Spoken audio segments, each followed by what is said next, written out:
में हमारे खास मेहमान हैं आरएसएस के सरसंघ चालक मोहन भागवत जी। आपका स्टूडियो में स्वागत है।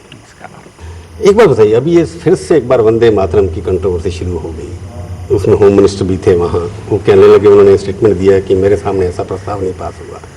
तो अब क्या लगता है, ये वंदे मातरम के प्रति इस तरह का रिएक्शन आपको क्या लगता है, ये ठीक है गलत है?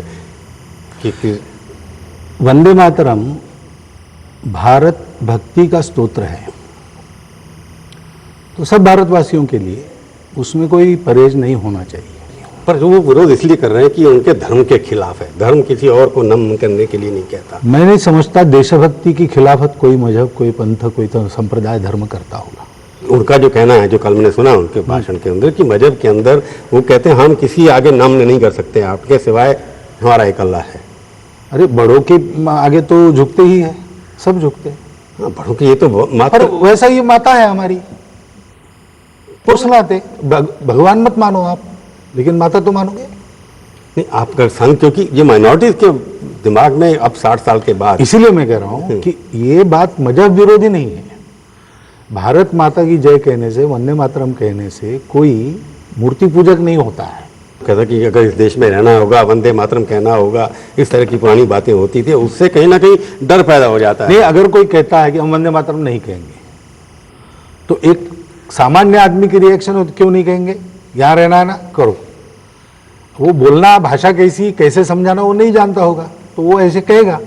लेकिन मैं जो कह रहा हूँ, मैं ऐसे नहीं कह रहा हूँ, मैं कह रहा हूँ कि वंदे मातरम कहना ही चाहिए, क्योंकि वो देशभक्ति की बात है। आप देशभक्ति अपनी जगह है। आप जो कहना चाह रहे हैं वही बात कर रहे हैं कि अगर इस देश में देशभक्त हैं तो वंदे मातरम कहना ही होगा आपको। हम देशभक्ति का ही वो है, तो इसलिए कहना ही होगा, उसमें विरोध नहीं करना है। बात जो मैं कह रहा था मोहन जी, हाँ, कि अगर इस देश में रहना होगा तो वंदे मातरम कहना होगा। आप भी सहमत हैं इस बात से? मुझे बताइए कि अमेरिका वाले ये कहते कि नहीं कि अगर अमेरिका में रहना होगा तो अमेरिकन अमुक अमुक बातें हैं, उसको मानना ही होगा, ऐसा कहते कि नहीं? हर देश का अपना कोई, अपनी कोई खुदी होती है, अपना कोई स्वत्व होता है, उसके साथ सब मिलकर रहे। ये बिल्कुल स्वाभाविक बात है भाई। जिस देश में हम रहते हैं, जिस देश का खाते पीते हैं, उस देश की हम वंदना करें। उनके कहने जनगण मन हम कहने के लिए तैयार हैं, पर वंदे मातरम हम करने के लिए तैयार क्यों नहीं? बात वही आती है ना, बात वही आती है, क्योंकि देश है अपना। तो देश है न केवल भूमि नहीं है, उसकी कुछ भाषा है, उसकी कुछ परंपरा है। इस संघ का इसके प्रति दृष्टिकोण क्या है? वंदे मातरम कहना होगा, जी आपका देना। पर अगर वो गवर्नमेंट उसको इम्प्लीमेंट नहीं कर रही है, कि माइनॉरिटी इंस्टीट्यूशन उन्होंने एग्जाम्पशन दी है, कि संघ की इस प्रति क्या योजना है? आप जो जिस तरह का राष्ट्रवाद आप चाहते हैं, बार बार ये माइनॉरिटी जो है पिछले 10 साल से मैं देख रहा हूँ कि इनसिक्योर फील करती जा रही है या एग्रेसिव होती चली जा रही है। इनसिक्योरिटी से एग्रेशन आता है। ये वंदे मातरम एक उसका सिंबल है। आपको लगता नहीं कि कहीं ना कहीं भारत के जो मेजॉरिटी किस्म के लोग हैं उनका भी इसमें कोई कसूर हो सकता है? ये सबका काम है। प्रबोधन की आवश्यकता है, मिलने जुलने की भी आवश्यकता है, बैठकर बात करने की भी आवश्यकता है, और कुछ बातों पर ऐसा क्यों कि ये होना ही चाहिए, इसको समझाने की आवश्यकता है। एकदम सेग्रीगेशन जो हो गया है, और बीच के अपने आधुनिक इतिहास के कुछ घटनाओं ने और इस दूरी को बढ़ा दिया है। तो आप उसको देखने की नजर ही शंका की बन गई है। आधुनिक इतिहास की जब बात कर रहे थे, किस घटना की बात कर रहे हैं आप? मैं कह रहा हूं कि 1900 से लेकर तो 2000 तक, या बाद की भी बात है, क्योंकि एक तो देश टूटा। अब देश टूटने में सामान्य मुसलमान समाज का कोई कसूर था ऐसी बात नहीं है, नेतृत्व का था। नेतृत्व उनको गलत लाइन पर ले गया, लेकिन नेतृत्व के पीछे चले। तो एक सामान्य हिंदू की नज़र ऐसी हो जाती है कि मुसलमान में थोड़ी शंका आ जाती है। मुसलमान हिंदू को देखता है तो उसको लगता है कि क्या होगा। ये बात जानी चाहिए। ये बात जाने के लिए जो प्रयास करना चाहिए वो दोनों तरफ से होनी, वो सरकार की तरफ से भी होनी चाहिए। और ये करने का तरीका कंसेशन देने का नहीं है, समझा बुझा के ठीक लाइन पर चलाने का है। नहीं, इतिहास की अगर बात करें तो राजनीति को थोड़ी सी बीच में ले आए। क्यों लगता नहीं कि बाबरी मस्जिद जब से गिराई गई उसके बाद माइनॉरिटी ज़्यादा सेफ अनसेफ फील करती हैं कि ये हमारा ऊपर, हमारी कल्चरल हेरिटेज के ऊपर आक्रमण है, इसकी वजह से लोग हमारे हर चीज़ को ख़त्म करना चाहते हैं, हमारे को सेकंड क्लास सिटीजन बनाना चाहते हैं, इस वजह से वो एग्रेशन आ रहा है। अब अगर उल्टा युक्तिवाद कोई करे कि भाई ये काम खाई पाटने का हुआ नहीं, इसलिए खाई कायम रही और उसके चलते वो ढांचा गिर गया। वास्तव में हिंदू समाज के भावनाओं की उपेक्षा तंत्र द्वारा हुई और तंत्र पर का गुस्सा उस ढांचे पर हिंदू समाज ने उतारा।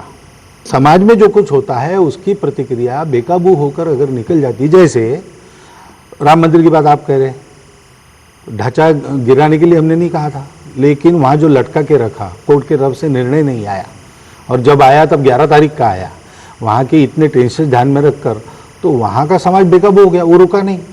नहीं, जैसे अडवाणी ने बाबरी मस्जिद के बाद नेशनल शेम, नेशनल शेम वगैरह मैं नहीं मानता हूँ। आप नहीं मानते, अडवाणी की बात से सहमत नहीं है नेशनल शेम। मैं ये कहता हूँ कि बात ये होनी चाहिए वहाँ कि इतने सारे लोग एक विषय को लेकर वहाँ पर एकत्रित है, तो उनके कार सेवा के लिए योग्य वैधानिक परमिशन समय रहते देने के लिए क्या हुआ था?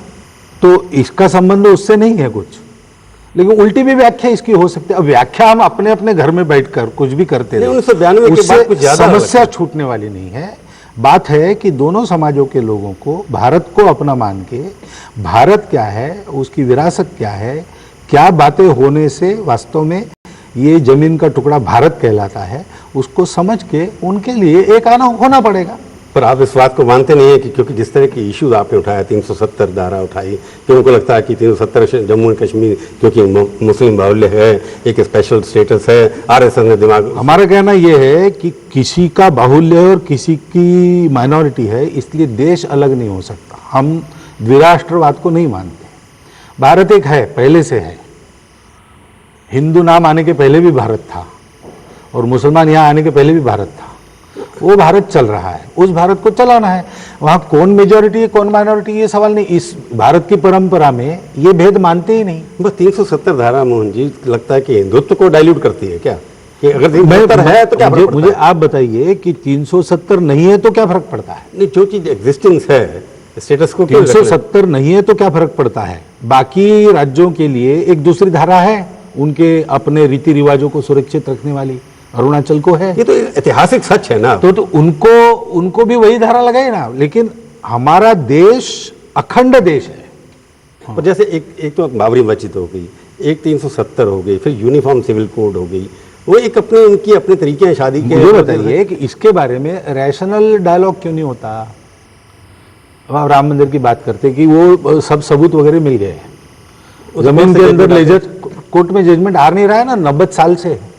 सामान्य लोगों की भावनाएं रहती है, इसका विचार करके सब होना चाहिए। वो होता नहीं है तो फिर सामान्य लोग फिर किसी के काबू में नहीं रहते। वो संघ की अभी भी बात मान के तो आप अपनी 370 और यूनिफॉर्म सिविल कोड और बाबरी मंदिर जो उससे आप कायम है अभी तक कायम रहेंगे। ये बातें हम किसी वर्ग विशेष के विरोध में नहीं कह रहे। ये भारत के अस्तित्व के लिए एकात्मता, अखंडता, सुरक्षा सब बातों से निगड़ित बातें हैं, इसलिए हम उस पर कायम है। नहीं तो यहाँ हम तो मानते हैं कि भारत में जितने सब है, सब संप्रदाय संप्रदायों के लोग, ये तो आखिर एक ही कौम के लोग हैं, क्योंकि 40,000 साल से हमारा डीएनए एक है, ये अभी आ गया है।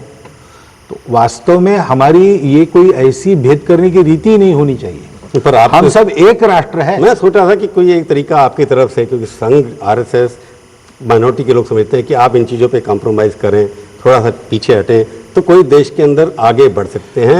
एक दूसरे के ऊपर शक की दृष्टि से जो होता बात कॉम्प्रोमाइज से नहीं होती, बात समझने से होती है। कॉम्प्रोमाइज कितनी भी करते चले जाए, जब तक समझ ठीक नहीं होती तब बातें सोच। आज भेद का यानी झगड़े का मुद्दा एक है, कल दूसरा मिल जाएगा।